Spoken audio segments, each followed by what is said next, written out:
Това предаване се излъчва благодарение на Оберон. 20 години здравословна храна за всяка трапеза. Ето ме и мен, вашия приятел Утима Чаров, който днес ще готви на немска територия. Победители на световно първенство, добри майстори на бира и едни от най-големите консуматори на горчица. Днес аз ще ви убеда, че с горчица може да се направи вкусна салата, не с вушчета, а с кумрия. И днешната рецепта е немска картофена салата с горчица плюс кумрийки на барбекю.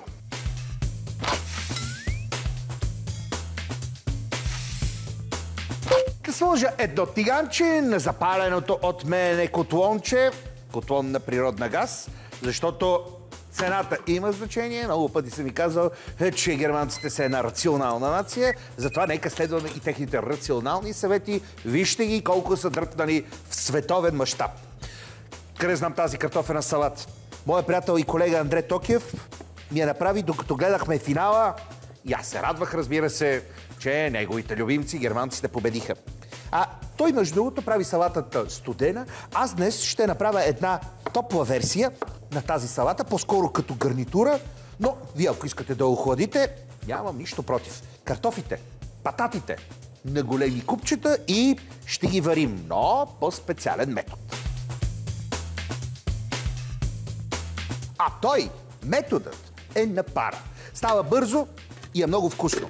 А ако човек прави студена салата, после трябва да охлажда картофите. Но ние правиме една топла салата, топла гарнитура и няма никакъв проблем. Мога да ви кажа, че за 6-7 минути картофите са готови. А в това време трябва да измислим как да ги овкусим. Олеле! Забравих да сложа скумрийките на барбекюто. Малко сол и зехтин. И после...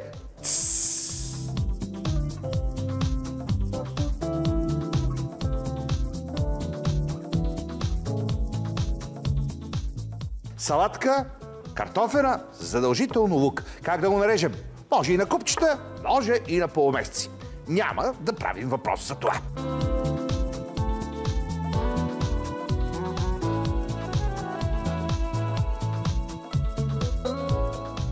Германците правят съвършеният вкус, в който има кисело, има сладко и има нещо пикантно, което ясно ще дойде от горчицата. Леко киселия вкус. Оцет, разбира се. Нека да сложим. Как леко да тушираме този вкус? Може с захар, но аз лично ще сложа вътре една чайна лъжичка с мед, не немски, а български, защото германците могат да правят бира, но мед не могат. Ретрогорчица. С нея салатите стават определено най-вкусни. Една-две лъжици, като гледам това количество, половин бурканче ще ни е екстра. Направо ще стане страхотна салата с страхотен дресинг. Оставам всичко да заври.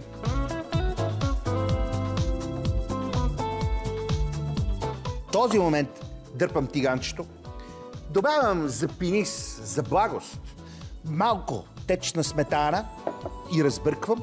Не трябва да е много. Просто ей така да обедини всички вкусове и точно преди да е изстинало всичко, вътре лукчето да се маринова. Много важен момент. То хем ще хрупка, хем няма да е сварено или препържено. Много интересен момент за ползването на лука при такива случаи. И докато той се маринова, изключвам това котлонче, защото не ми трябва вече, и обръщам скумрийките.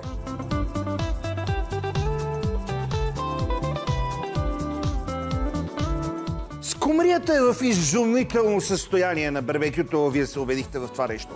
Картофите са точно толкова оврели, колкото искахме. Взимаме лукчето, слагаме го тук, при врелите картофки. Днес ще се яде вкусно, усещам го, а душата ще бъде почерпена и с една бира. Погледнете за каква красота става дума. Взимам едно фолио, едно одялце и оставам това чудо леко да си почине. Имаме две топли съставки. Всеки един нормален готвач ще каже, а къде е хрупкавата част? Спокойствие и само спокойствие. Хубава българска, не немска, българска краставица. Режем ето така. Предварително съм я измил. Спокойствие и само спокойствие.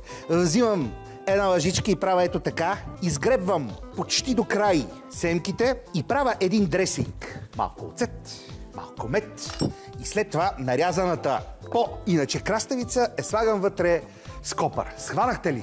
Имаме и картофи, и риба, и пресни краставички. О-ла-ла! Краставичката цъмбурвам в леко киселата медена марината.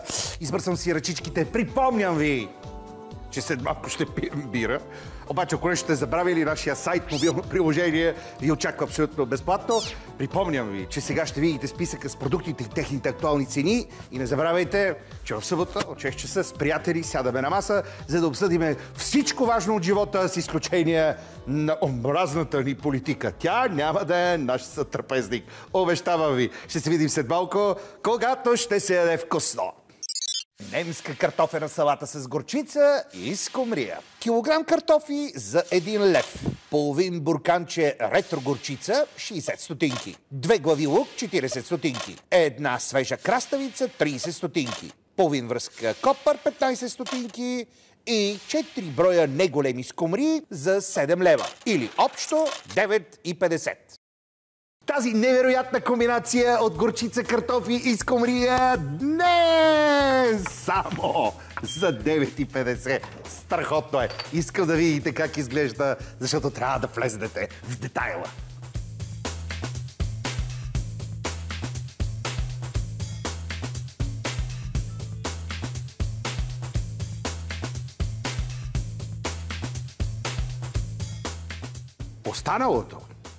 Останалото е мълчание. До утре.